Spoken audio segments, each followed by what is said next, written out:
In the gleaming offices of Apex Dynamics, a brilliant defense architect was about to discover the true cost of success. What started as a company-wide celebration took a shocking turn when they came face to face with systematic betrayal. Mira Voss wasn't your typical corporate employee. For 3 years, she had spent her life building cutting-edge AI threat assessment systems for the Pentagon, known for her uncompromising ethics and technical brilliance. When she encountered a 65% salary cut disguised as compensation restructuring, she had no idea she was walking into a web of corporate espionage. Mira's response, activating hidden safeguards she'd embedded in her own code, would lead to the complete destruction of a billion-dollar defense contractor. What began as workplace politics would become a federal investigation. The defense industry would never be the same after one architect's revenge exposed how American military secrets were being sold to foreign enemies. Before we jump back in, tell us where you're tuning from, and if this story touches you, make sure you're subscribed, because tomorrow I've saved something extra special for you. They sent the email at 7:43 in the morning while I was still drinking coffee from the mug Nina had given me last Christmas, the one with the small crack down the handle that I kept meaning to replace, but never did. Subject line: compensation restructuring. Effective immediately. No meeting, no phone call, just a sterile corporate notification, wedged between a reminder about the quarterly wellness survey and an invite to today's celebration lunch by noon. The entire executive floor of Apex Dynamics was buzzing with the kind of energy that only comes with a $1.6 billion Pentagon contract victory. Champagne flutes appeared from nowhere. Gold confetti drifted down from the ceiling. Vents, like manufactured snow, and someone had hung a banner across the main atrium that read Apex Dynamics, leading America's defense future in letters large enough to read from the parking garage. David Langford, our CEO, glided through the crowd in his navy suit and practiced smile accepting handshakes and back pats, like he'd personally coded every algorithm himself when he spotted me near the floor-to-ceiling windows. He made his way over with that particular brand of confidence that comes from never having built anything with your own hands. Mira, he said, placing a hand on my shoulder like I was some kind of company mascot. Hell of a quarter couldn't have done it without your strategic vision. The words sounded rehearsed, polished, the kind of thing he'd practiced in front of a mirror before stepping into public view. I kept my expression neutral, professional, the same mask I'd worn through 3 years of watching other people take credit for systems I'd architected from scratch. And the pay cut? I asked quietly without moving my lips or changing my smile. His eyes didn't flicker, not even for a microsecond. This is just business. Mira, part of a broader realignment to reflect our new priorities. Everyone across leadership is adjusting to support our next phase of growth. Everyone, I repeated, watching Ellis Knox, his 28-year-old protege, work the room with the kind of magnetic energy that comes from believing your own marketing materials. Everyone, David confirmed with the tone of someone who'd never had to choose between rent and groceries. 30 minutes later, I overheard someone mention that Ellis had just received a 20% raise along with a new title, Senior Director of Defense Innovation. The same title I'd been promised 6 months ago when I delivered the threat assessment engine that became the backbone of our Pentagon proposal. The same engine that was currently being celebrated as Ellis's breakthrough achievement. Nina Voss found me by the dessert table, holding a piece of cake I hadn't touched. She'd been my intern 2 quarters ago before Ellis pulled her into his orbit with promises of fast-track advancement and stock options. Her bright Stanford MBA energy had dimmed slightly since the transition, but she still carried herself like someone who believed hard work would eventually be rewarded. "Ms. Voss," she said quietly, glancing around to make sure no one was listening. They said, "You might not be staying long, is that true?" Her words weren't meant to sting, but they hit like ice water. I smiled faintly, the same practiced expression I'd perfected for client meetings and board presentations. "Nothing's ever certain around here, Nina. You'll learn that eventually," she nodded, still holding her champagne flute like it might contain answers, and I realized in that moment that they weren't just celebrating the company's success, they were celebrating my exit. They just hadn't told me yet. The writing was already on the wall in emails and org charts, whispered conversations in conference rooms. I was no longer invited to attend by the time I returned to my office. The confetti had settled on the hallway carpet like the aftermath of someone else's birthday party. I closed the door and sat down at the desk. I'd once thought I'd earned the email stood on my monitor waiting for me to process what everyone else already knew. This is part of a broader realignment to reflect new priorities. I reread the line until the words lost all meaning outside my office window. Nina was laughing with the same executives who used to gather around my desk for strategic briefings. She had the energy I remembered having before it was spent building the very foundation they were now using to erase me from the story. 3 years ago, Apex Dynamics was hemorrhaging clients, failing compliance audits and circling the drain with a product pipeline as dry as week-old toast. I was brought in on a 6-month consulting contract to stabilize operations. I stayed because I saw what we could become, and because no one else had the technical background to rebuild our defense protocols from the ground up. I led the development of the modular threat assessment engine. I rewrote our client licensing framework. I brought in the Pentagon contacts who still returned my calls. I was the architect, the strategist, the one who stayed until midnight, rewriting pitch decks and pulling executives out of public relations disasters. But somehow I'd become a shadow in my own house. They never erased me outright. They just dimmed the lights until I disappeared. Earlier that week I'd submitted a comprehensive analysis of our Q2 growth metrics, mapping the direct correlation between my system implementation and our 48% spike in client retention. It's taken me days to compile the data and create visualizations that even the marketing team could understand today. I opened the final version that David had presented to the board of directors. My name was gone. Where the document had originally read, "Analysis prepared by Mira Voss, Director of Defense Strategy," it now simply stated, "Prepared by the Apex Innovation Team." Clean, surgical, invisible, like sugar dissolving in boiling water, sweet for a moment, then gone without a trace. The next morning arrived with an HR calendar invite, tucked between my usual project updates, subject line, strategic transition discussion scheduled for 8:45 in conference room B, the same sterile white space where they'd celebrated my hiring 3 years ago, back when David still needed someone who could actually build what he promised to sell. I sat across from 2 women whose names I'd never bothered to learn, both wearing the kind of bright professional smiles that get practiced in management training seminars. They opened their matching folders simultaneous like a choreographed performance, and began explaining my new opportunity to foster innovation from a mentorship perspective. Identified that your core strengths lie in vision setting and strategic support, the first one said, her tone suggesting this was somehow good news. With so many rising stars coming through our pipeline, we believe you could have tremendous impact in a more supportive role. Supportive, the word hang in the air between us. Something more behind the scenes, the second woman added quickly. Strategic guidance, but perhaps not as forward-facing, a way to amplify newer voices while demonstrating real leadership. Who suggested this transition? I asked, keeping my voice level enough to pass professional curiosity. A flicker of discomfort crossed both faces. Leadership consensus, the first woman replied after a pause. There's widespread recognition of your contributions. We just feel it's time for a strategic shift in how we leverage your expertise. They wrapped the meeting with another round of hollow appreciation and vague timelines before escorting me out with promises to follow up soon.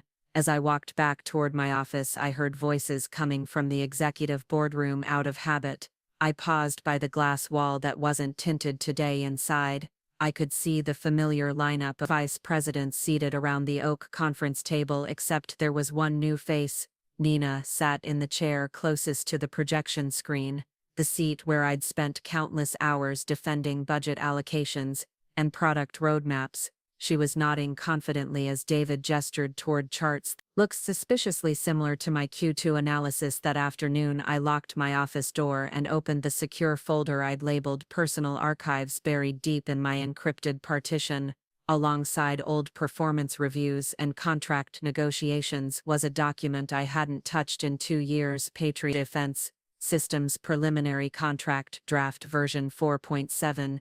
dated 18 months before Apex had even heard of the Pentagon opportunity. I scrolled through pages of technical specifications until I found what I was looking for. Subsection 12.4 Transfer of intellectual property. In cases of executive malfeasance or breach of national security interest, the contracting party reserves the right to reassign system ownership to an alternate qualified entity as determined by Pentagon oversight. The Patriot Clause. Nina and I had called it back when we were still on speaking terms about ethics instead of stock options. I'd embedded it during late-night sessions with Commander Raina Ahmed, the Pentagon liaison who'd trusted me enough to discuss the moral implications of AI-powered threat assessment. We'd agreed that corporate politics should never compromise national defense, even if it meant building our own escape hatch. Raina had insisted on the language. After seeing too many promising technologies get buried in bureaucracy or corrupted by profit margins, she understood something most civilians never grasped, that innovation meant nothing if the people controlling it cared more about quarterly earnings than actual security threats. The beautiful part was how deeply buried the clause remained. Apex's legal team had reviewed the contract dozens of times, but they'd focused on revenue projections and liability limitations, not obscure transfer mechanisms hidden in subsection annotations. They'd never thought to question why a mid-level director would insist on specific language about intellectual property protection. I opened a new terminal window and accessed the system architecture I'd built for Apex, the same threat assessment engine that had won us the Pentagon contract. My fingerprints were still embedded in every algorithm, every security protocol, every data pathway. They'd changed the branding and reshuffled the presentation slides, but the core remained exactly as I'd designed it. More importantly, my administrative access remained active, because David trusted me, but because he'd never understood the system well enough to know what access to revoke. Ellis might be the new face of innovation, but he couldn't read code if his trust fund depended on it. I spent the next hour documenting every unauthorized modification Ellis's team made to my original specifications, every security shortcut, every performance optimization that prioritized speed over accuracy, every corner they'd cut because they were too arrogant to admit they didn't understand what they were dismantling. By 6 p.m., I had what I needed: a comprehensive record of how Apex was slowly corrupting a defense system they'd inherited but never truly comprehended. The Patriot Clause wasn't just legal language anymore. It was an emergency brake, and I was the only one who knew where to find it. Ellis Knox made his debut on Defense Weekly 3 days after my salary cut, wearing a charcoal suit that cost more than my monthly rent, and speaking in the kind of confident soundbites that made complicated technology sound like a magic trick. The interviewer, a blonde woman, whose questions had clearly been submitted in advance, leaned forward like she was uncovering secrets. Tell us about the breakthrough, Ellis. How did you develop this revolutionary threat assessment capability? I watched from my apartment laptop balanced on my kitchen counter while I ate leftover Chinese food from containers that had been in my fridge longer than Ellis had been at Apex. Answer was a masterclass in confident incompetence. He threw around terms like machine learning algorithms and predictive modeling frameworks, without ever explaining how they actually connected to real-world threat detection. We recognized that traditional approaches weren't sufficient for modern warfare, he said, gesturing with his hands like he was conducting an orchestra. The key was developing adaptive protocols that could evolve with emerging threat patterns in real time. Adaptive protocols? I muttered at my screen. He was describing my neural pathway architecture, but calling it adaptive protocols, like he'd invented a new category of software engineering. The interviewer nodded along, taking notes that would probably become the foundation for next month's cover story. Phone buzzed with a text from Nina. Working late again. Saw the interview, thought you should know. They're planning a follow-up segment tomorrow morning with defense tech. Quarterly, I typed back quickly. Thanks for the heads up. Her response came immediately. He doesn't know what half those terms mean. Does he not even close? I replied. The next morning's interview was worse. Ellis appeared on a panel with 2 actual defense contractors.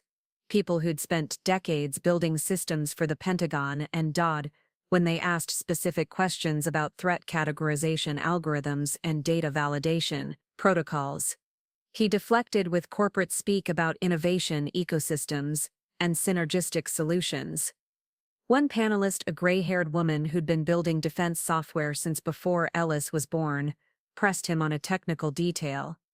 How does your system differentiate between false positives generated by adversarial inputs versus legitimate threat escalation? Ellis smiled, the kind of practiced expression that works in boardrooms, but crumbles under real scrutiny. That's exactly the kind of sophisticated challenge our platform was designed to address through advanced filtering mechanisms, proprietary validation frameworks.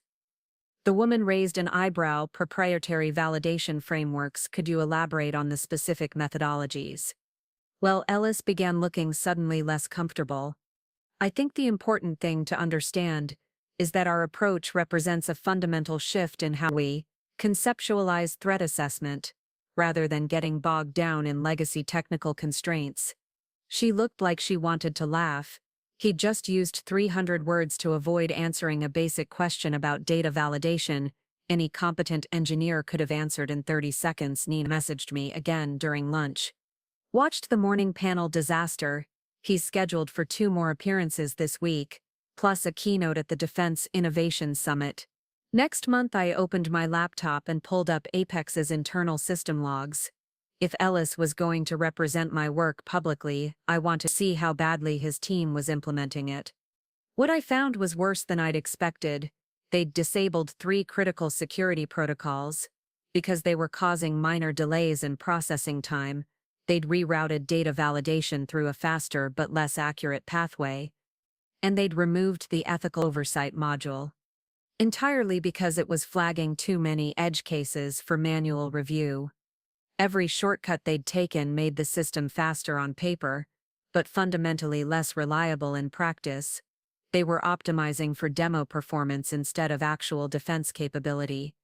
It was like removing safety features from a car, because they added weight and then bragging about improved acceleration by Thursday. Ellis was being profiled in Federal Tech magazine as one of Washington's rising innovators.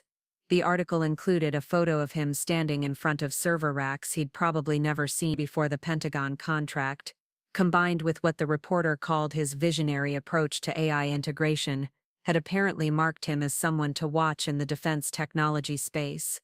I printed the article and read it over coffee, highlighting every technical inaccuracy, every impossible claim, every moment where Ellis took credit for innovations he couldn't explain if questioned by anyone with actual engineering background.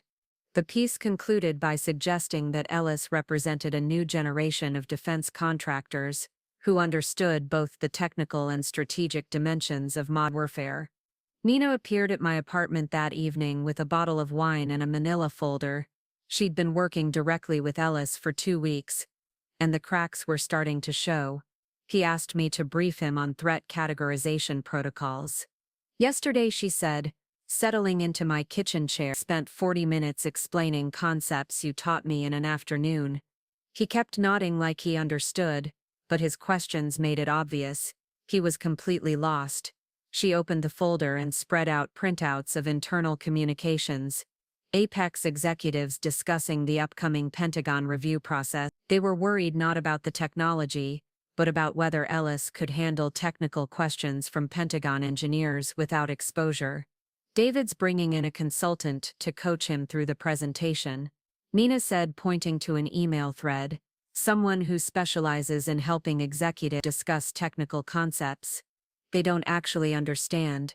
I read through the messages, watching Apex's leadership slowly realize they'd promoted someone who could market my work but couldn't defend it. The irony was perfect.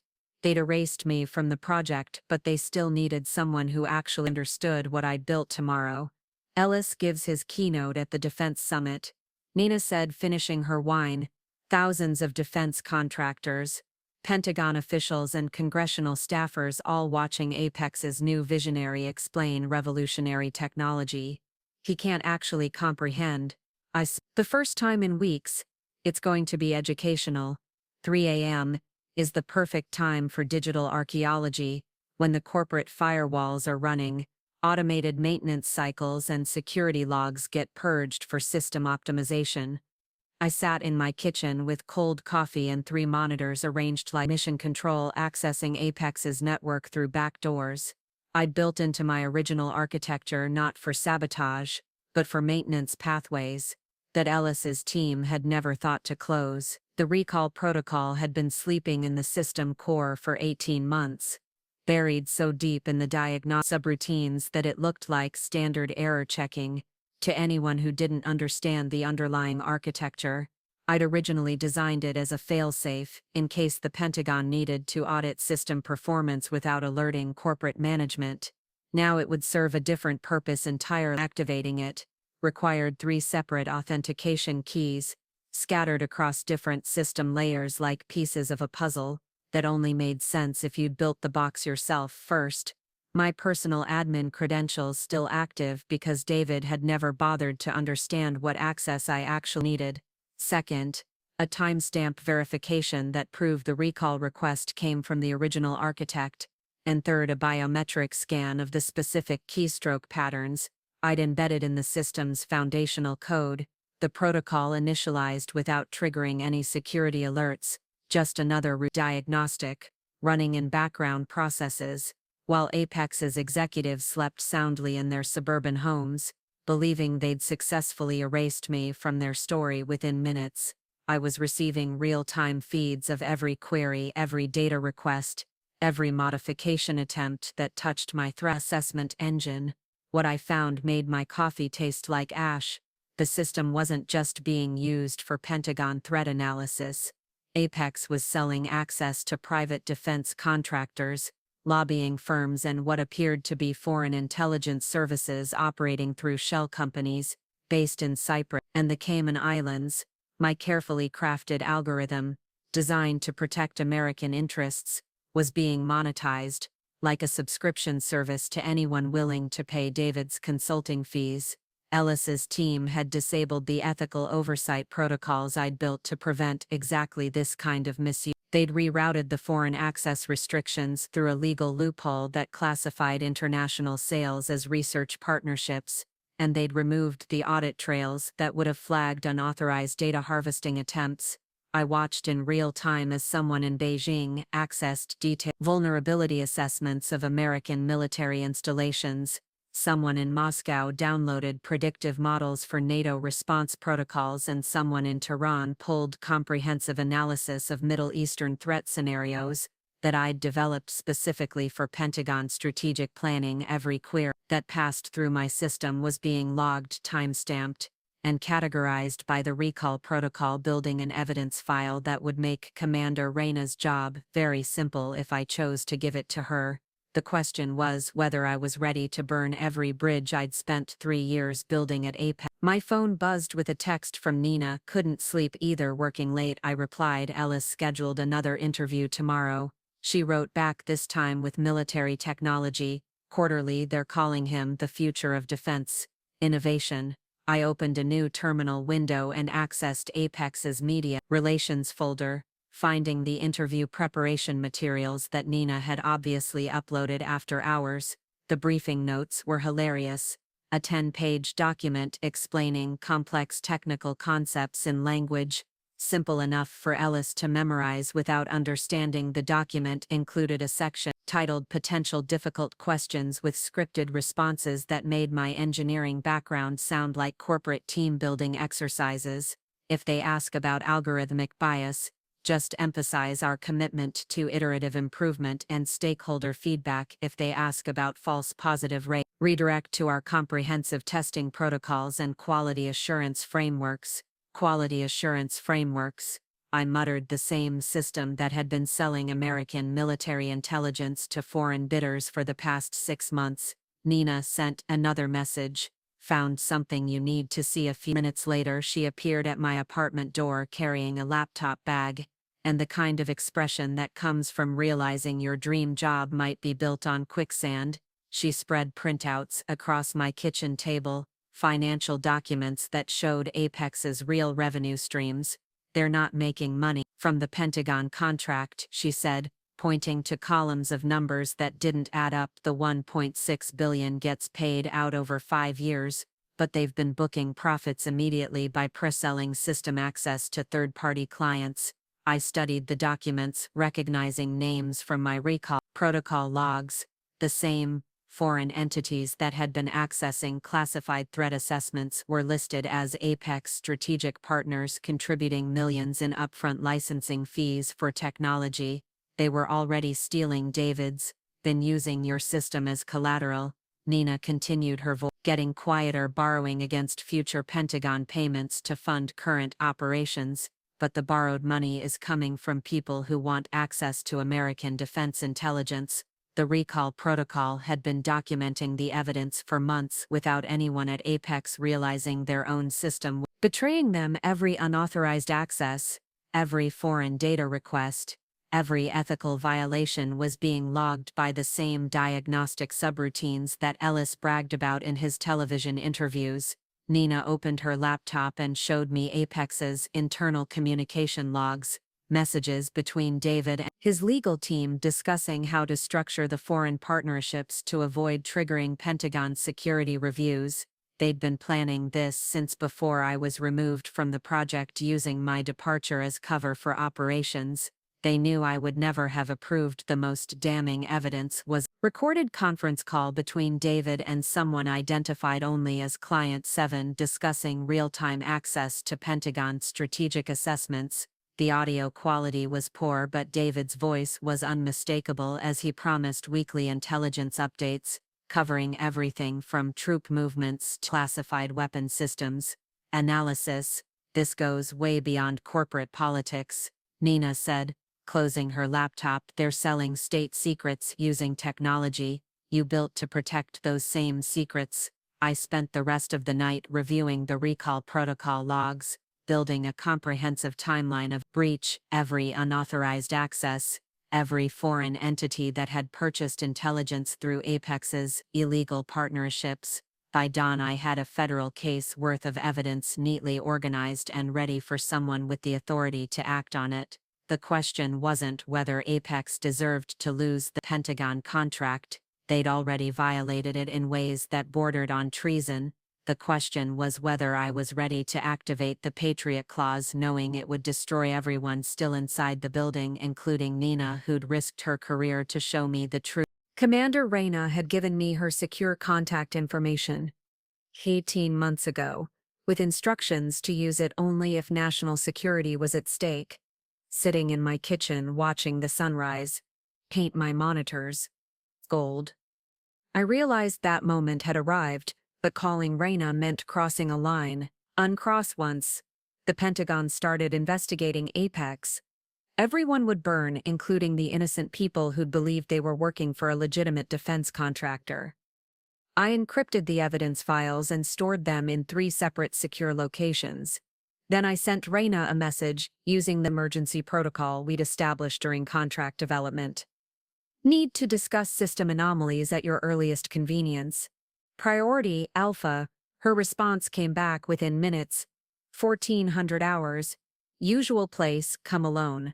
The rooftop of the Madison building offered perfect lines of sight every direction, which was exactly why Commander Reyna Ahmed had chosen it for conversations that couldn't happen in rooms with recording devices or windows that faced other buildings.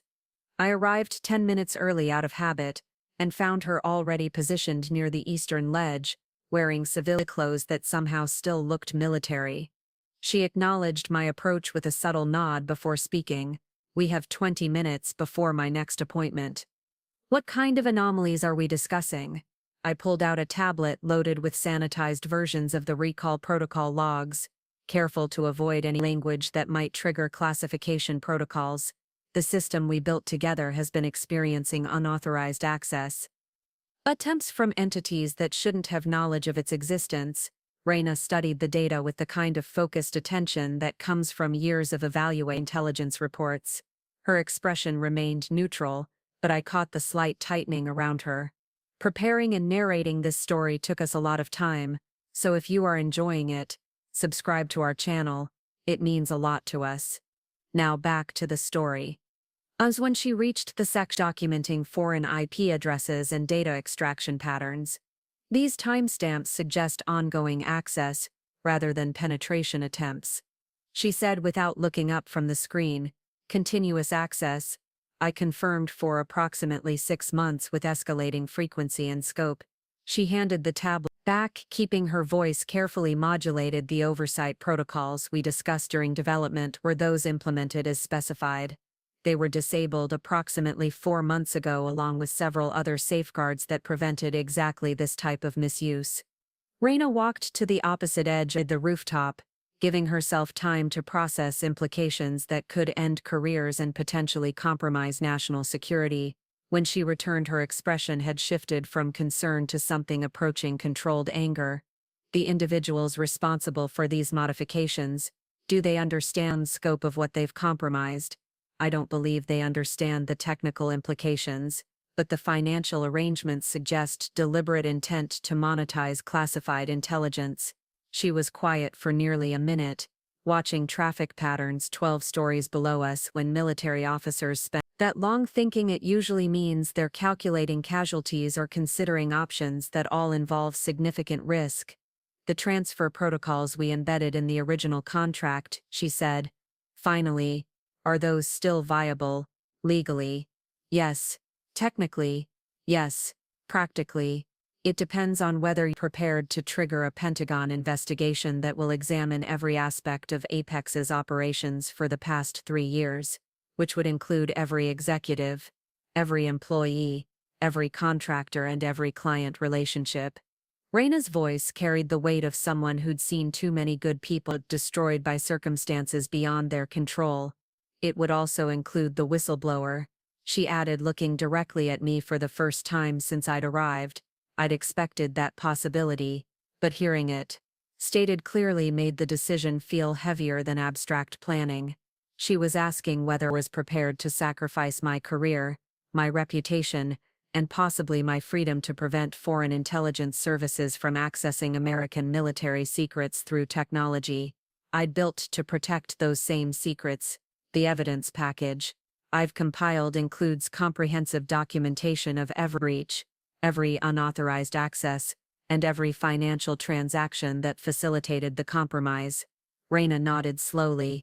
If you provide that evidence through official channels, I can guarantee a thorough investigation, but I cannot guarantee protection for anyone involved, including who'd risked everything to expose the corruption, including maintenance staff, who'd never known their employer was selling state secrets, including junior engineers who'd thought they were building legitimate defense systems. The Patriot Clause requires Pentagon determination that corporate malfeasance has compromised national security interests. I said, choosing my words carefully, that determination would need to be based on evidence provided by someone with direct knowledge of both the technical systems and the unauthorized access patterns. Someone willing to testify under oath about what they've observed. Raina's tone made it clear she understood the personal cost of that testimony. I have secure communication protocols that can facilitate evidence transfer without exposing the source until formal proceedings begin, she continued. But once investigation starts, congressional oversight becomes involved, and anonymity becomes impossible. The wind picked up, carrying sounds from the street below. Car horns, construction, noise, the ordinary chaos of a city that would continue functioning regardless of whether classified defense systems were being sold to hostile foreign governments. I need 48 hours to finalize the evidence package and ensure all relevant documentation is properly secured. Raina checked her watch. 26 hours, she said, then walked toward the stairwell without looking back. After she disappeared, I remained on the rooftop for another hour, thinking about Nina's career and the dozens of Apex employees who'd never signed up to be accessories to espionage, thinking about Pentagon personnel whose lives might depend on threat assessments being made with compromised intelligence, thinking about foreign operatives who were probably celebrating their unprecedented access to American military planning. By the time I reached street level, the decision was already made. The Patriot Clause existed for exactly this situation, and Commander Raina had given me the pathway to activate it. The only question remaining was whether I live with the consequences of being right about the people I'd trusted. Jonas Quaid found me first, which should have been impossible given that I'd been careful about digital footprints and communication patterns since activating the recall protocol, but he'd always been better at reading systemed people, and apparently my careful had still left traces visible to someone who knew what to look for. His message arrived through an encrypted channel I'd set up years ago when we were both working DARPA contracts before corporate politics and competing philosophies had turned collaboration something resembling Cold War espionage. Interesting traffic patterns coming from Apex systems. Lately, his message read, followed by coordinates for a location 30 miles outside the city and a time that gave me exactly 4 hours to decide whether curiosity was worth the risk. The coordinates led to a defunct research facility that looked like it had been abandoned since the Clinton administration. Chain link fences, with rust patterns that suggested decades of neglect. Parking lots, where weeds had cracked through asphalt, and buildings that might have housed cutting-edge technology when machines were revolutionary. Jonas was waiting in what had probably been the main laboratory, wearing the same black jacket he'd worn to every technical conference we'd attended together over the past decade. He looked exactly like someone who'd built a successful company by never caring about things like fashion or small talk. You activated something inside Apex's network, he said, without preamble, something elegant enough to avoid their security protocols, but comprehensive enough to document systematic violations. I kept my expression neutral. How would you know what Apex's security protocols look like? Because I've been monitoring unusual data patterns in defense contractor networks for the past 6 months, he replied. Someone has been selling American military intelligence through channels that shouldn't exist, and the signature patterns match technology I helped you develop 5 years ago. Jonas had always possessed an uncomfortable talent for connecting dots that other people couldn't see. It was what made him invaluable during our DARPA collaboration, and what made him dangerous. Now that we were technically competitors, Nexus Frameworks has been tracking foreign intelligence purchases of American defense data, he continued. Most contractors are careful enough to avoid detection, but Apex has been sloppy, probably because whoever's running their operations doesn't understand the technical implications of what they're selling, or because they're too arrogant to believe anyone notice, I said. He smiled, the first genuine expression I'd seen from him since our partnership ended badly 3 years ago. Arrogance has always been David Langford's primary vulnerability, though I suspect the current situation involves more than simple corporate hubris. Jonas walked toward a bank of windows that looked out over empty fields, where government researchers had once tested classified technologies that were probably still classified decades later. I've been building something new, he said, without turning around, a platform that could handle the kind of complex threat assessment that Pentagon actually needs. Not the simplified version that passes for innovation in corporate defense contracting. Something that wouldn't be vulnerable to the kind of compromise that's currently happening at Apex. Exactly, but building it requires someone who understands both the technical architecture and the ethical implications of deploying AI systems for national security applications. Someone like me, I said, someone exactly like you. He replied, turning to face me directly. Nexus has Pentagon pre-approval for defense consulting. We have the technical infrastructure to support complex AI systems, and we have something Apex will never have again: credibility with the people who actually make security decisions. The offer was elegant in its simplicity. Jonas would provide the corporate structure, the Pentagon relationships, and the resources necessary to rebuild my threat assessment system under ethical oversight. In exchange, I would lead the technical development and maintain operational control over the algorithms I'd originally designed. You want to poach me while Apex burns, I said. I want to salvage critical technology before it gets destroyed in the aftermath of Apex's legal problems. He corrected. The Pentagon is going to need a new contractor when the current situation resolves itself, and they're going to want someone who can guarantee that foreign intelligence services won't have backdoor access to American military planning. The timing wasn't coincidental. Jonas had obviously been monitoring Apex's operations closely enough to recognize when their illegal partnerships would inevitably attract Pentagon attention.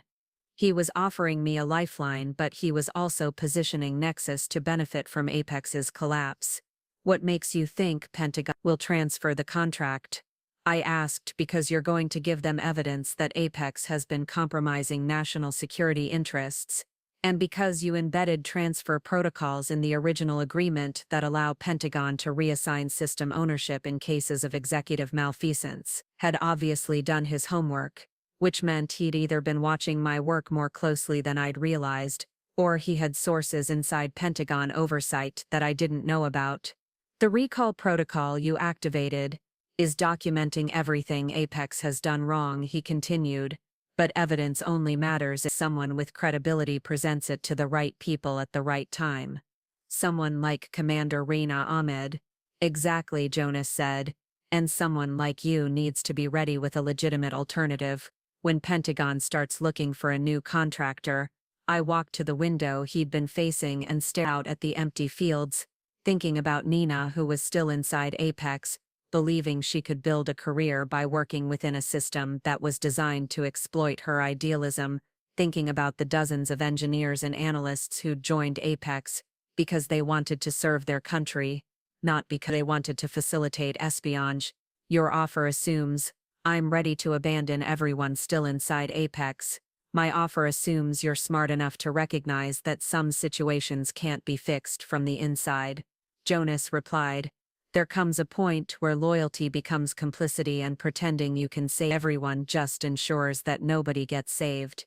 He was right, but admitting it felt like accepting that 3 years of trying to build something meaningful at Apex had been wasted effort, that Nina and people like her were expendable casualties in a larger game they'd never consented to play. "I need time to think." "You have 48 hours, he said.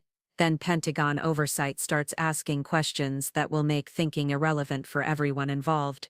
Jonas left, first disappearing into the late afternoon shadows like he'd never been there. I remained in the empty laboratory until sunset, about systems that were designed to protect people being corrupted by people who were supposed to protect systems. By the time I drove home, the decision was made. I would give Reina the evidence she needed to trigger the Patriot Clause, and I would accept Jonas's offer to rebuild my work under ethical oversight. But first I would warn Nina and give her the chance to make her own choice about complicity versus survival. Some bridges were worth burning if they led to places that shouldn't exist. Nina arrived at my apartment at 11 p.m., carrying a manila envelope and the kind of expression that comes from discovering your entire professional reality has been built on carefully constructed lies. She spread the contents across my kitchen table without saying a word. Organizational charts, financial documents, personnel records, and what appeared to be the official Pentagon filing for Apex's defense contract. "Your name isn't anywhere," she said, pointing to documents that should have included my signature, my employee identification number, my security clearance information. "They've reclassified you as a former vendor in HR records, someone who provided temporary consulting services during the development phase, but had no ongoing role in system implementation." I studied the paperwork, recognizing the careful legal language that made erasure look like administrative efficiency. "Vendor services terminated upon completion of preliminary architecture consulting." The same architecture that had won Apex a $1.6 billion contract was now classified as preliminary consulting, worth approximately $40,000 in total compensation. "They backdated everything," Nina continued, her voice getting quieter. "The original employment agreements have been amended to reflect a limited engagement period. Your security clearance access has been transferred to Ellis, and your project documentation has been reassigned to what they're calling the Apex Innovation Collective." I opened the Pentagon filing and found Ellis Knox listed as primary system architect with David Langford executive oversight coordinator. My name appeared once in a footnote, acknowledging previous consulting contributions from external technical advisors, the same category used for catering services and office equipment rental. The most devastating document was Apex's updated intellectual property registration, which listed my threat assessment algorithms as proprietary innovations, developed by Apex internal teams under the supervision of Ellis Knox and David Langford. 3 years of my work had been legally transformed into their corporate assets with the precision of surgical amputation. Long have they been planning this? I asked. Nina pulled out a laptop and opened a folder of internal communications. The earliest message was dated 6 months ago. David discussing with legal counsel how to restructure employee classifications to optimize ownership of Pentagon deliverables. They'd been preparing my erasure since before the contract was even awarded. They were always going to do this, she said, scrolling through messages that treated my removal like a routine business optimization. They just needed someone competent enough to build the system and naive enough to build it under their corporate umbrella. The worst part wasn't the betrayal, it was the completeness of it.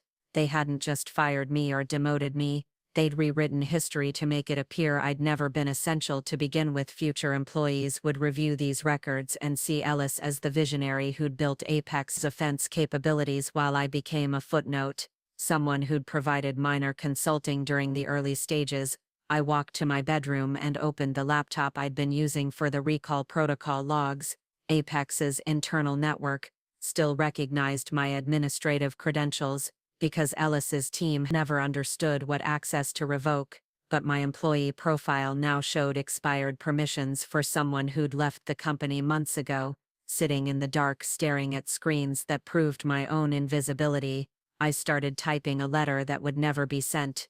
David, I wrote, then deleted the line. Started again. To whom it may concern. I wrote, then deleted that too. Dear Apex leadership, I finally settled on, though leadership felt like the wrong word for people who'd built their success on other people's work for 3 years. I believed that competence and integrity would eventually recognized that building something meaningful was more important than taking credit for it. I was wrong, not about the value of the work but about the character of the people I was building it for. I spent an hour writing about ethics and exploitation, about the difference between innovation and appropriation, about the responsibility that comes with having access to classified intelligence systems. The letter grew longer and angrier until it became the kind of document that would feel satisfying to send and accomplish nothing beyond making me look bitter and defeated. I deleted the entire letter and opened a new document. This one wouldn't be addressed to anyone at Apex, it would be evidence. Over the next 4 hours I compiled a comprehensive timeline of every unauthorized modification, every security protocol that had been disabled, every foreign access attempt that had been approved, every financial transaction that had converted classified intelligence into revenue streams.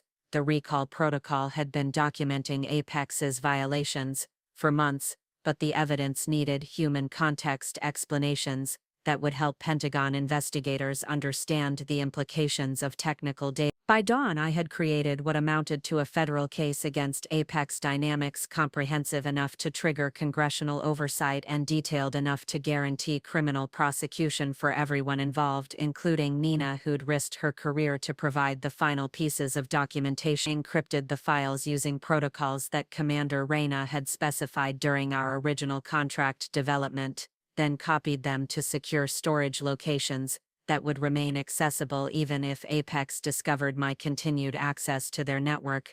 Nina found me in the kitchen at 6 a.m. drinking coffee and staring at my laptop screen, which displayed Apex's homepage featuring Ellis Knox as Director of Defense Innovation, with a biography that described him as the architect of revolutionary AI threat assessment technology. They're announcing his promotion to Senior Vice President today, said, sitting down across from me. The press release calls him the visionary behind Apex's Pentagon breakthrough.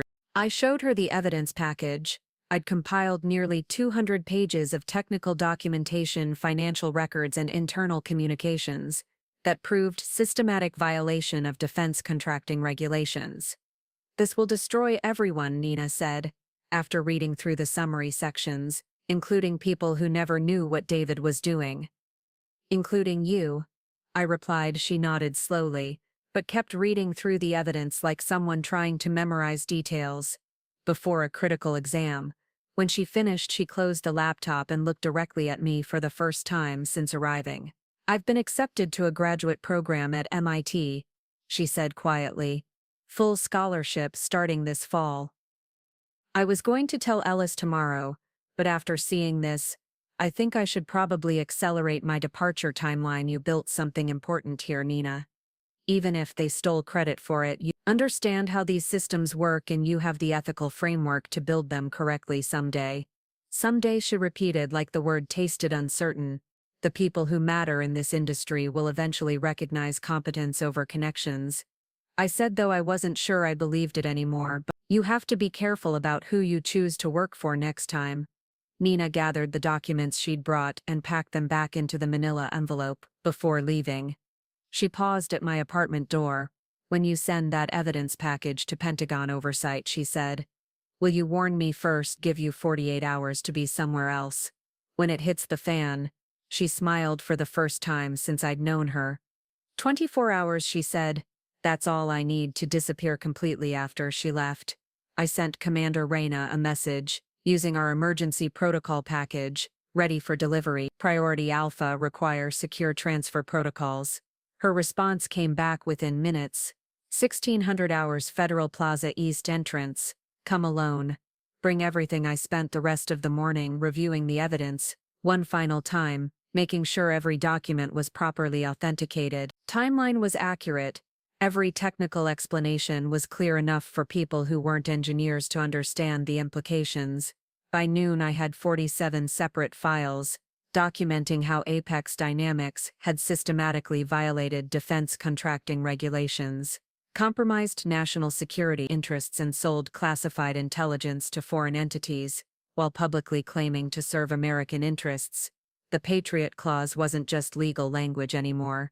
It was a nuclear option, and I was about to press the button that would trigger an explosion, reaching everyone I'd ever worked with at Apex. But after 3 years of watching competence get erased by corporate politics and classified systems get sold to the highest bidder, there was only one choice that preserved both my integrity and national security. Sometimes being right means being alone. Commander Reyna Ahmed was waiting at the Federal Plaza coffee shop, wearing civilian clothes, and reading a newspaper like someone with nothing more urgent to do than catch up on local politics. She didn't acknowledge my arrival until I'd ordered coffee and sat down at the table diagonal from hers. The encrypted drive slid across the table, hidden beneath a folded napkin, smooth as a practiced magic trick. Comprehensive documentation, she said, without looking up from her newspaper. Financial records, system access logs, internal communications, and technical analysis spanning 18 months of systematic violations. Pentagon reviewed the preliminary materials you provided yesterday. She continued, turning a page like we were discussing weekend plans. They've confirmed sufficient evidence to trigger formal investigation under the Patriot Clause provisions, which means, I said, which means Apex Dynamics defense contract is suspended effective immediately, pending review of security compliance and corporate governance. Pentagon investigators will be on site by 0800 tomorrow morning, with authority to seize all systems documentation and employee communications. The coffee shop around us continued its ordinary rhythm. People ordering drinks, checking phones, complaining about traffic, while Reyna calmly described the nuclear detonation that would destroy Apex's reputation and potentially send David Langford to federal prison. Timeline for contract transfer decision, she asked, depends on complexity of investigation and whether Apex leadership cooperates with oversight proceedings. She replied, but Nexus Frameworks has already submitted preliminary capability assessments and security clearance documentation for expedited review. Jonas had obviously been preparing for this moment longer than I realized, which meant he'd either been monitoring Apex's violations independently or he'd been coordinating with Pentagon oversight through channels I didn't know about. Employee protection protocols, I asked, thinking about Nina and the dozens of engineers who'd believed they were building legit defense systems. Non-culpable personnel will be offered immunity in exchange for cooperation with the investigation, she said. Priority focus is on executive leadership and anyone who facilitated foreign intelligence sales. Anyone who facilitated foreign intelligence sales included half the management team, most of the business development staff, and potentially every engineer who'd worked on system modifications without understanding their security implications. Estimated damage assessment, I asked. Classified, Reyna replied, but significant enough to warrant congressional briefing and potential referrals. She folded her newspaper and stood up, leaving her untouched coffee on the table. Advice, she said, as she walked past my chair. Document everything about your role in developing the original system and prepare for extensive testimony in multiple proceedings, both administrative and potentially criminal. After she disappeared into the crowd, I remained in the coffee shop for another hour, thinking about Nina, who was probably packing for my tea, thinking about the maintenance staff who'd lose their jobs when Apex's security clearance got revoked, thinking about David Langford, wake up tomorrow morning to find federal investigators seizing his computers. My phone buzzed with a message from Jonas. Conference call at 1800. Nexus legal team wants to discuss transition, timeline and staffing requirements. The speed of corporate politics was breathtaking. By tomorrow afternoon, Apex would be under federal investigation. By next week, Nexus would probably be managing Pentagon threat assessment systems. And by next month, Ellis Knox would be explaining to congressional investigators how he'd become senior vice president of technologies. He couldn't actually understand. I spent the evening reviewing my original system documentation, preparing for the technical testimony that would establish my authorship of algorithms Apex had claimed as proprietary innovations. The recall protocol logs would prove systematic misuse, but human testimony would be required to explain the security implications of modifications made by people who'd prioritized profit over national defense.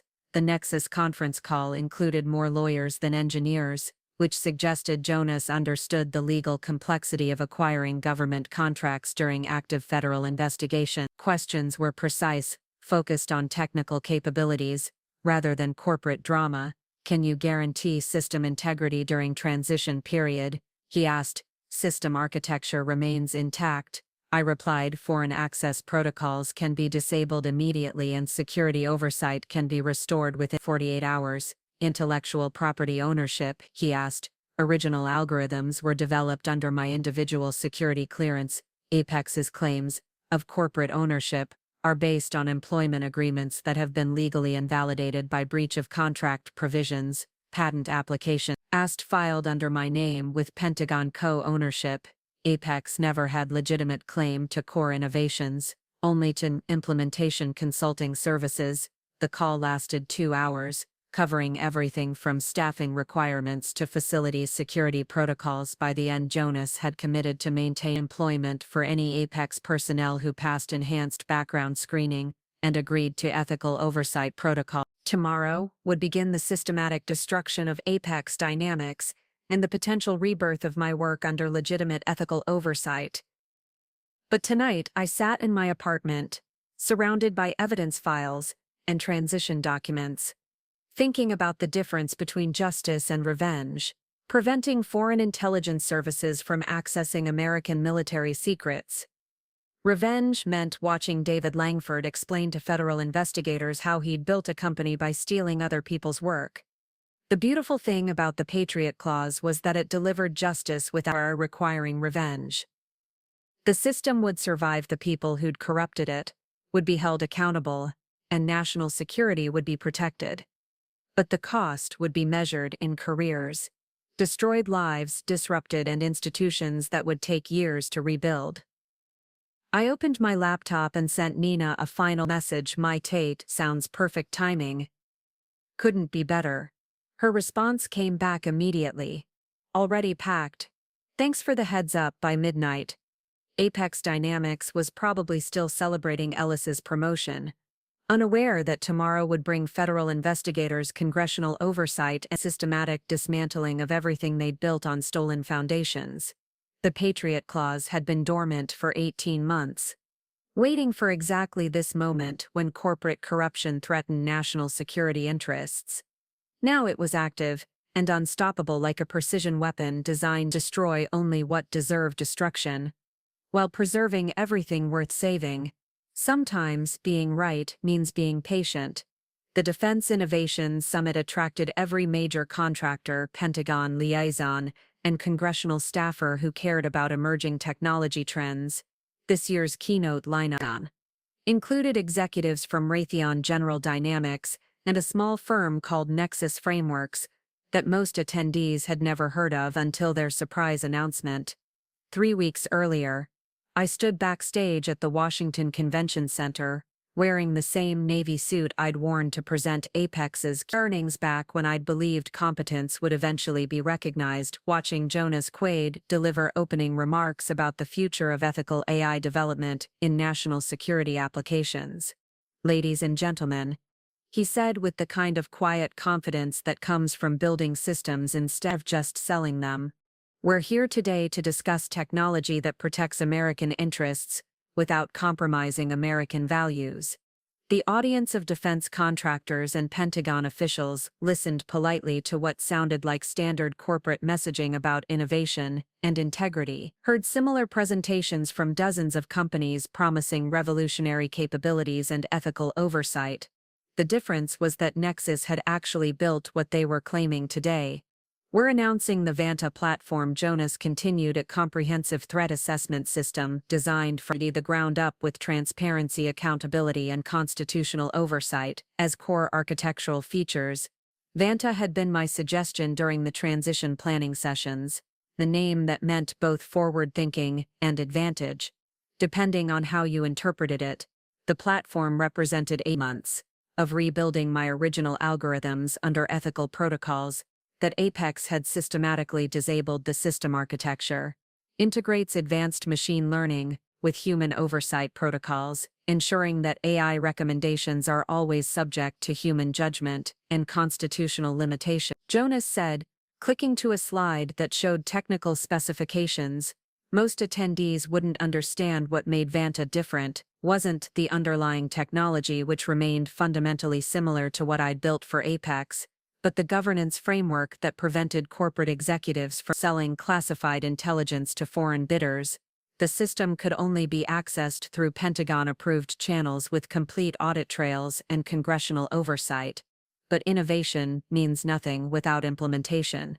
Jonas continued, and implementation requires people who understand the technical possibilities and the ethical responsibilities of deploying AI systems for national defense. He paused and looked toward the side of the stage, where I was waiting. "I'd like to introduce Dr. Mira Voss, director of the Vanta program, and the architect of the threat assessment Nexus frameworks we'll be deploying for Pentagon strategic planning." The introduction felt surreal after 6 months of watching other people take credit for my work here. Was someone publicly acknowledging my role as the architect instead of trying to erase my contributions, walking onto the stage, like stepping back into my own identity after being invisible for half a year?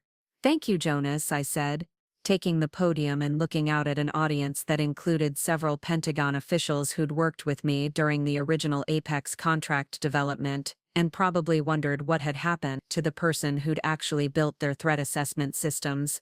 "Some of you may be wondering where this technology came from, and why you're hearing about it from Nexus, instead of from the company that originally won the Pentagon contract. 6 months ago, a ripple of attention moved through the audience, as people realized this wasn't going to be a standard corporate presentation about revolutionary innovations and synergistic capabilities. The threat assessment algorithms that power the Vanta platform were originally developed under my security clearance for a defense contractor that should remain nameless." I continued, "But when corporate priorities shifted away from national security toward profit maximization, it became necessary to find a new home for technology designed to protect American interests." I clicked to the next slide, which showed a timeline of Vanta development, along some news coverage of Apex's federal investigation. "Building effective AI systems for national defense requires more than technical capability. It requires institutional commitment to ethical oversight and constitutional limitations." Apex Dynamics demonstrated that technical competence, without ethical framework, ultimately threatens the same national security interests. The technology was designed to protect. The audience was completely quiet now, which meant they were either fascinated or calculating how quickly they could leave without appearing rude. The Vanta platform incorporates lessons learned from systematic misuse of AI technology by defense contractors who prioritized quarterly earnings over national security. I continued clicking through slides that compared ethical oversight protocols to the regulatory gaps that had allowed Apex to sell classified intelligence. Every query process by Vanta generates audit trails that are automatically forwarded to Pentagon oversight. Every modification to core algorithms requires approval from both technical teams and constitutional law specialists. Every access request is logged, timestamped, and reviewed by human analysts with appropriate security clearances. What we're announcing today isn't just new technology but a new framework for deploying AI systems in ways that strengthen democratic institutions instead of undermining them. The presentation lasted 20 minutes, covering technical capabilities, governance protocols, implementation timelines that would establish Nexus as Pentagon's primary contractor for threat assessment technology by the end of the quarter. During the question period, a reporter from Defense Weekly asked about the relationship between Vanta and the recent federal investigation of Apex Dynamics. The investigation you're referring to involved systematic violation of defense contracting regulations, including unauthorized sale of classified intelligence to foreign entities. I replied. Pentagon oversight correctly determined that such violations warranted contract termination and transfer to contractor capable of maintaining appropriate security protocols. A Pentagon liaison in the front row asked about transition timeline and system continuity. The core algorithms that power effective threat assessment remain intact, she said, but implementation now includes oversight mechanisms prevent corporate exploitation of classified intelligence. Transition will be seamless from a technical perspective, but significantly enhanced from a security perspective. After the presentation, Jonas and I spent 2 hours in meetings with Pentagon officials, congressional staffers, and reporters who wanted to understand how a small firm had acquired technology that Apex claimed as proprietary innovation. The explanation was simple: Apex had never owned the technology, they'd just employed the person who built it. By evening, Vanta was being discussed on defense technology blogs as a case study how ethical oversight could improve both security and innovation. The Pentagon quietly released a statement affirming the legitimacy of the Patriot Clause and the legal authority for contract transfer in cases of executive malfeasance. Nina sent me a congratulations message from Cambridge, where she was apparently thriving in graduate coursework that combined computer science with ethics and policy analysis. Jonas found me in the hotel bar after the conference events had ended, sitting alone with a drink and reading coverage of our announcement on my laptop. "How does it feel to have your name attached to your work again?" he asked, like stepping back into my own skin. I replied. He ordered a drink and sat down across from me, looking satisfied but not triumphant, like someone who'd accomplished something difficult but necessary. "David Langford pled guilty to federal charges this morning," he said. "The prosecution offered reduced sentencing in exchange for cooperation with congressional investigation into defense contractor oversight gaps, which means what for Apex employees?" I asked. "Most technical staff will be offered positions with other contractors. Ellis Knox is apparently pursuing opportunities in civilian technology where his marketing skills might be more valuable than technical competence." Nina would be relieved to know that people who'd never understood what they were contributing to would have opportunities to rebuild their careers under more ethical leadership tomorrow. The Pentagon would begin implementing Vanta systems that preserved the technical capabilities of my original work while preventing the corporate corruption that had nearly turned American defense intelligence into a commodity for sale to foreign bidders. I closed my laptop and finished my drink, thinking about the difference between recognition and vindication. Recognition meant having my name attached to my work. Vindication meant watching a system built to protect national interests actually succeed in protecting national interests. Sometimes being right means being patient, but sometimes also means being public. The federal marshal who escorted me through Apex Dynamics looked like someone who'd rather be anywhere else. Processing evidence seizures from white-collar crime scenes, probably ranked somewhere below traffic duty on his list of preferred assignments, but Pentagon oversight had insisted on official supervision for my final access to systems that were now classified as potential national security assets. Apex headquarters felt different under federal investigation. The usual hum of confident corporate energy had been replaced by the quiet tension that comes when everyone knows their communications are being monitored, and their employment status depends on cooperation with investigators, who understand the difference between incompetence and criminal conspiracy. David Langford's office was sealed with federal evidence tape. Ellis Knox had apparently stopped coming to work the day after investigators seized his computers, and most of the executive floor looked like a crime scene, which in many ways it had been for the past 18 months. The infrastructure vault was located in the basement behind 2 layers of security doors that still recognized my biometric credentials. Though Apex's HR department had reclassified me as a former vendor, the irony wasn't lost on me that the same administrative oversight that had enabled my erasure had also prevented my complete removal from critical system access. Inside the vault, servers hummed with the steady rhythm of technology that continued functioning regardless of the human drama surrounding its ownership. The original schematics for my threat assessment engine were stored in a titanium cabinet that required 3 separate authentication keys to open a level of security that had seemed excessive when I'd insisted on it during initial development, but now felt prescient. I connected my laptop to the primary terminal and began the process of deactivating every backdoor, every administrative pathway, every diagnostic protocol that could potentially provide unauthorized access to Pentagon classified systems. The recall protocol that had documented Apex's violations would be the last connection severed, ensuring that no future corporate management could replicate David Langford's systematic betrayal of national security interests. The deactivation process took 2 hours methodical deletion of code that had taken months to develop. Each removed protocol represented a pathway that had been designed to protect the system from exactly the kind of corruption it had ultimately been used to expose it. Felt like performing surgery on my own work, removing the safeguards that had made justice possible while the final authentication keys were being purged. I opened the secure message center and composed a brief note that would be embedded in the system architecture for whoever eventually inherited responsibility for maintaining Pentagon threat assessment capabilities. To whoever inherits this, I wrote, "Build better than I did." I deleted that line and started again. "To whoever inherits this, understand what you're protecting." I deleted that too and settled on something simpler. "To whoever inherits this, earn it." The message would be visible only to someone with architect-level access, someone who understood the system well enough to find documentation that wasn't supposed to exist. It was a challenge, and a warning embedded in code that would outlast corporate restructuring and management changes.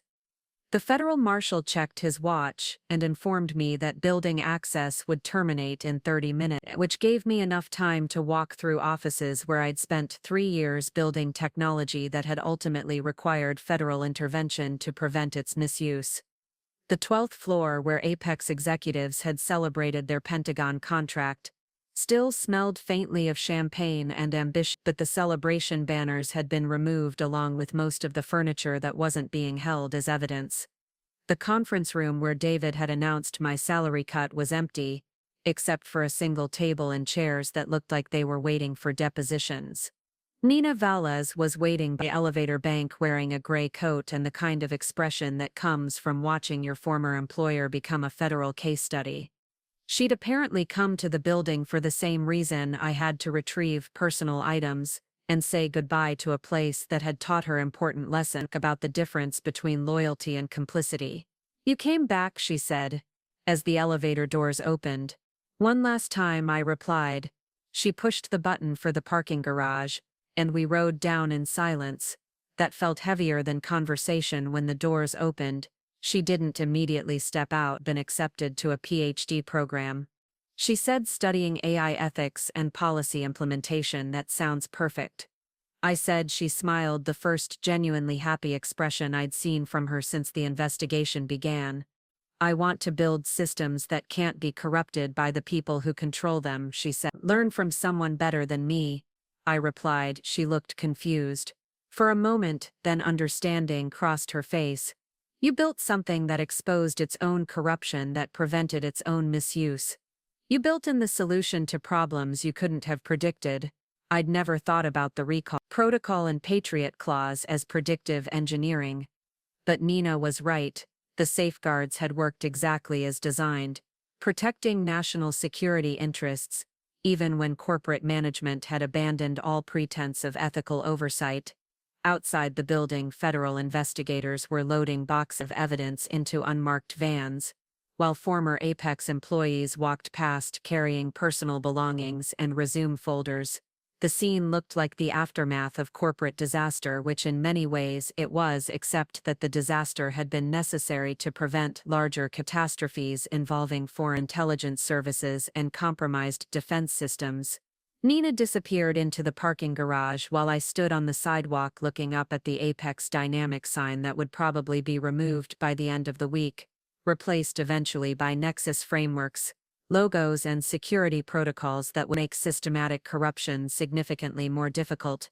My phone buzzed with a message from Jonas. Final transition meeting tomorrow at 1400. Nexus legal needs your signature on intellectual property transfer documents that will officially restore your ownership of algorithmic innovation. Apex claimed as corporate assets tomorrow would complete the legal restoration of my professional identity. But standing outside the building where I'd been systematically erased, I realized that recognition mattered less than the knowledge that the system would continue protecting the people it was designed to serve across the street. Nina sat in her car, apparently talking on the phone, probably to someone at MIT, probably about research opportunities that would combine technical competence with ethical oversight in ways that Alex Dynamics had never managed. She represented the next generation engineers who understood that building technology meant accepting responsibility for how that technology would be used by people who might not share the builder's values. 6 months ago, I'd been an invisible architect working within a system that had already decided to exploit my expertise, erasing my identity. Today, I was the publicly recognized creator of technology that would serve national security interests under ethical oversight, that prevented corporate corruption. The difference wasn't just professional vindication, though that mattered. It was the restoration of agency, ability to choose who deserved access to work that could protect or endanger the people I'd sworn to serve when I accepted my security clearance tomorrow. Nexus Frameworks would officially become Pentagon's primary contractor for AI threat assessment. Today, the system had changed hands from people who viewed national security as a revenue opportunity to people who understood that some responsibilities couldn't be delegated to quarterly earnings reports.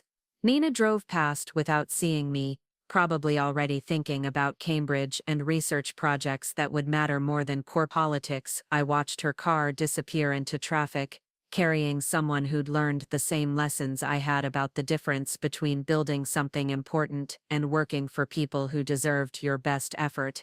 The Apex Dynamics building would probably become office space for another defense contractor within 6 months.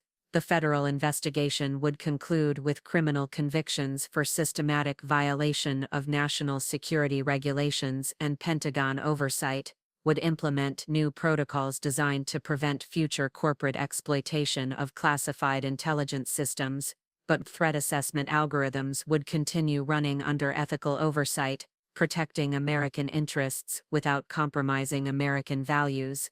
The work had survived the corruption that had nearly destroyed it, and the people responsible for that corruption would face consequences appropriate to their betrayal of both corporate responsibility and national trust. Sometimes being right means being patient, sometimes it means being public, and sometimes it means being willing to start over when the people around you prove they don't deserve what you've built today. It meant walking away from a building where I'd lost my identity and toward a future where my name would be permanently attached to work that mattered more than the recognition it brought.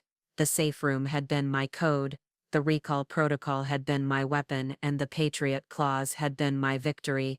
But the real triumph was simpler than any of those architectural safeguards. I'd built something that couldn't be corrupted by people who didn't understand its purpose, and I'd learned the difference between being erased by others and choosing to step out of their story entirely. Tomorrow would begin a new chapter, but today was the end of theirs. Up next, you've got two more standout stories right on your screen. If this one hit the mark, you won't want to pass these up. Just click and check them out, and don't forget to subscribe and turn on the notification bell so you don't miss any upload from us.